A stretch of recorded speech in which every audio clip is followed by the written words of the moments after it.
Estamos con Carlos Cuesta. Es un placer, como siempre, tener con nosotros al director adjunto del Grupo Libertad Digital. Carlos, ¿cómo estás? Muy bien, muy buenas, encantado. Bueno, nueva ofensiva del gobierno contra la sanidad privada, como siempre. Es decir, ir en contra de los pacientes, ir en contra de los consumidores en general, porque esto ocurre no solamente en la sanidad, sino en tantas otras cosas, y todo para acabar con lo privado y para que los sindicatos y todo ese entramado que hay detrás del gobierno, pues se salgan con la suya y sigan con sus chiringuitos.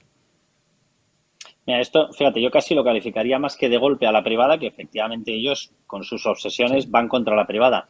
Pero en lo que se va a convertir va a ser en un enorme golpe al sistema sanitario de atención sanitaria a la gente que no se puede pagar un seguro privado. Esto es una barbaridad que yo creo que realiza una fotografía, una radiografía perfecta hasta donde llega la ideología comunista. En ideología comunista, si la practicas, yo meto al Partido Socialista y meto a Podemos y meto evidentemente a los bilduetarras y meto a Esquerra, porque todos tienen un componente o activo o pasivo de comunismo, con lo cual me da lo mismo. La población lo Claro. acaba pagando exactamente igual el desastre.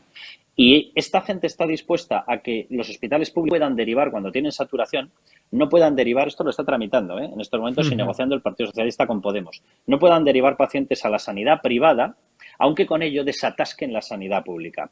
¿Por qué no quieren que se pueda hacer esto? Porque por cada servicio que tú derivas a la sanidad privada, evidentemente hay que pagarles, claro, o sea, Claro. hasta ahí podríamos llegar. ¿Acaso no cobran los médicos en la sanidad pública? Pues va y resulta que los de la sanidad privada también comen. Es uno de los vicios que tienen.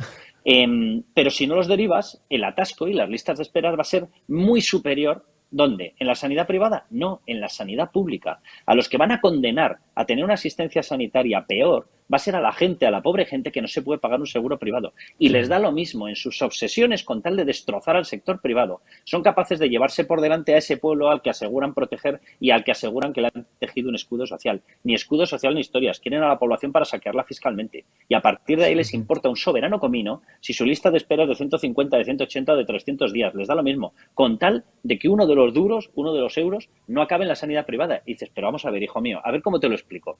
La sanidad privada ha construido pagando de su bolsillo infraestructuras privadas que pone a tu disposición. Y cuando tú tienes atasco por el coste del servicio, que no de la infraestructura que en el fondo te la está regalando, solamente por el coste del servicio atiende a esos pacientes, porque se ha creído lo del servicio médico, se ha creído lo del servicio sanitario, se ha creído que la única forma de mantener beneficios empresariales es dar un buen servicio y dar Claro. calidad. Claro. Bueno, pues tú eres capaz de escupirlo, eres capaz de insultarlo, eres capaz de destrozar a tu población más vulnerable con tal de que consigas hacerle daño a lo privado. Es exactamente la misma mentalidad que fluía en todos ellos con el tema de Amancio Ortega. Amancio Sí, Ortega, sí, en sí, base a sí, su sí. dinero privado, decide regalar maquinaria de oncología para luchar contra el cáncer.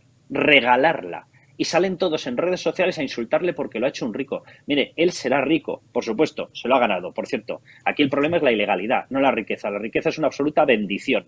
Y la riqueza en funcionamiento y la riqueza en circulación genera puestos de trabajo. Si ustedes no lo entienden es porque nunca jamás han entrado en el mercado laboral. Es más, con esos conocimientos me imagino que no entrarán nunca jamás. Pero lo que ustedes hacen es destrozar la riqueza y cuando destrozas la riqueza lo que repartes es pobreza. De hecho, en ese sentido, el propio Axel Kaiser escribía en su nuevo libro, publicado aquí en España recientemente, El economista callejero, que el lucro individual, porque detrás de la cataláctica, ¿no?, del intercambio, digamos, en un mercado, hay lucro, pero ese lucro individual genera una riqueza colectiva. Es decir, un empresario que obtenga lucro al mismo tiempo está permitiendo que a nivel colectivo, a nivel de sociedad, pues haya mayor riqueza, con lo cual repercute en el bienestar de Sí. todos. Voy a utilizar el diccionario español comunista, comunista español, a ver de esta manera Sí. lo entienden, ¿vale? Vamos a ver. Imaginémonos que llega como vecino nuestro una persona muy rica, muy rica, muy Claro. rica. Y lo primero que hace nada más llegar a nuestra comunidad de vecinos es darse cuenta de que abajo hay un patio sin utilizar. Dice, oye, yo pongo dinero para que haya una piscina, ¿vale? Yo pongo dinero porque quiero que haya una piscina, ¿vale? Pues hay piscina.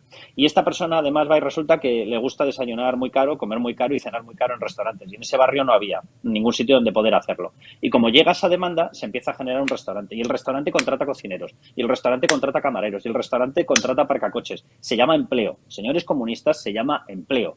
Lo suyo, el no permitir a esa gente que haga circular su dinero y su riqueza generada, repito, legítimamente, el resto no es una cuestión de riqueza, es una cuestión de Claro. ilegalidad y se combate desde el Código Penal, no desde los absurdos planteamientos comunistas. El resto se llama generar pobreza. Cuando tú generas riqueza, esa riqueza demanda servicios. Esos servicios demandan fabricación y prestación de servicios. Y todo ello implica empresas y las empresas implican empleo. El mundo se construye así.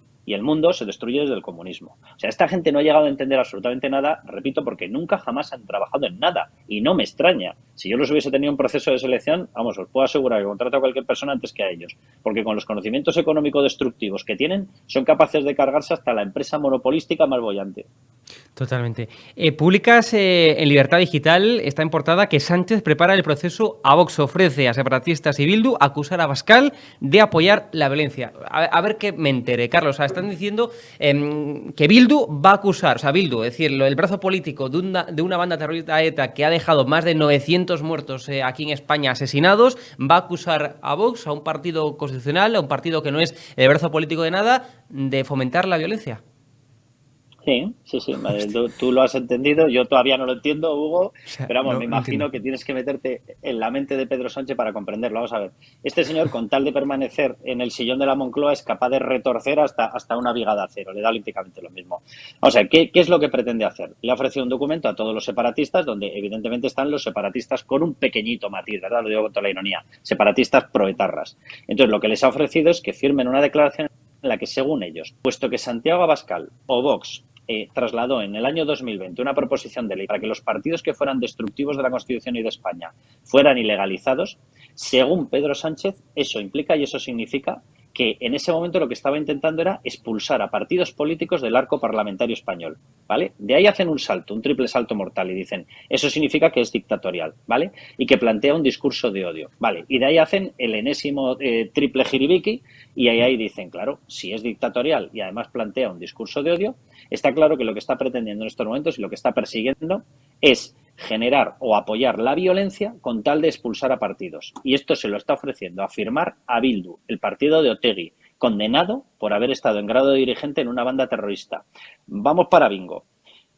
Toda la familia de Santiago Abascal ha tenido que estar soportando de primera mano el terrorismo. Su padre lo soportó, su abuelo fue ya amenazado, él lo ha soportado, él tuvo que irse a la universidad con escolta, tuvo que acabar llevando esta cosa que la gente se mete con ella desde la izquierda y dice, es que lleva pistola. A ver esto también como lo explico desde el español comunista español, ¿no? Desde este diccionario. A mi padre, en Vitoria, le ofrecieron la famosa pistola, porque llegó un momento en el cual no había agentes para darnos protección familiar, incluso o ni siquiera a los hijos de los que estaban amenazados. ¿Vale? A mi padre lo intentaron secuestrar allí. Cuando sabían que no te podían dar cobertura y era su objetivo prioritario, lo que te ofrecían como ultimísimo recurso era una pistola. Mi padre, no sé qué me diría, metro 50, metro 55, el pobre hombre. Bueno, pues decidió que era más peligroso que él llevase pistola que no llevarlo. Pero yo le pediría a la gente que nos está escuchando que intente hacer el proceso mental de cómo un padre, o el padre de Santiago Abascal, o el propio Santiago Abascal, te pones en la tesitura de tener que pensar si tienes que coger una pistola porque sabes que tu familia está desprovista de protección. Esto metámonoslo en la cabezota, ¿vale?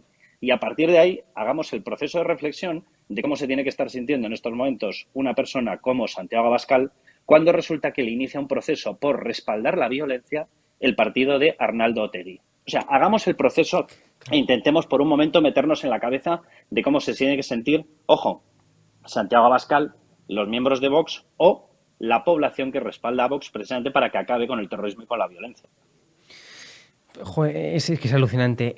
Y ya para concluir, Carlos, el gobierno monta un descomunal lío con el IVA de los fondos europeos para sacar 3.000 millones de euros a las comunidades autónomas. Es decir, fondos europeos que no es del gobierno, sino que procede de Europa, por tanto, y de esos fondos europeos pues quiere arañar 3.000 millones a las comunidades autónomas para quedárselo, por tanto, el gobierno, Hacienda. Sí, sí, esto es los regalos del gobierno. Cojo el dinero de Europa, que lo trae, no lo doy en rebajas de impuestos, no apoyo a los autónomos, no apoyo a la hostelería. Yo hago como que lo gestiono, me intento anotar el tanto político, lo acabo regalando a los chiringuitos y lo poco que hago que fluya hacia empresas, como tiene que fluir hacia comunidades autónomas, cobro el IVA. O sea, es que de verdad, es que no entiendo muy bien. Lo digo literalmente como sigue habiendo gente que vota a este tipo de partidos, ¿no? Eso sí que para mí es un proceso mental cada vez más complicado. O sea, pero nadie es consciente de lo que está pasando. O sea, nadie es consciente de que somos el único país que ha subido impuestos en mitad de la pandemia, que somos el único país o el que menos dinero ha hecho circular en ayudas a las empresas y al empleo de todas las grandes economías, que somos el único gran país que no ha recuperado el poder adquisitivo previo a la pandemia, que somos el que permanentemente está en el podio de los más golpeados por la inflación, con la energía más cara, pero que es, o sea, de veras más alguien se cree que esto es por una maldición bíblica? ¿O más bien tiene algo que ver con el hecho de que estamos gestionando como el infarto todo lo que estamos gestionando en estos momentos, que es un auténtico desastre? O sea, 5% de fondos europeos ejecutados solamente. 5% de fondos europeos. Es una barbaridad. Carlos Cuesta, un placer. Muchas gracias. Un abrazo fuerte, chicos.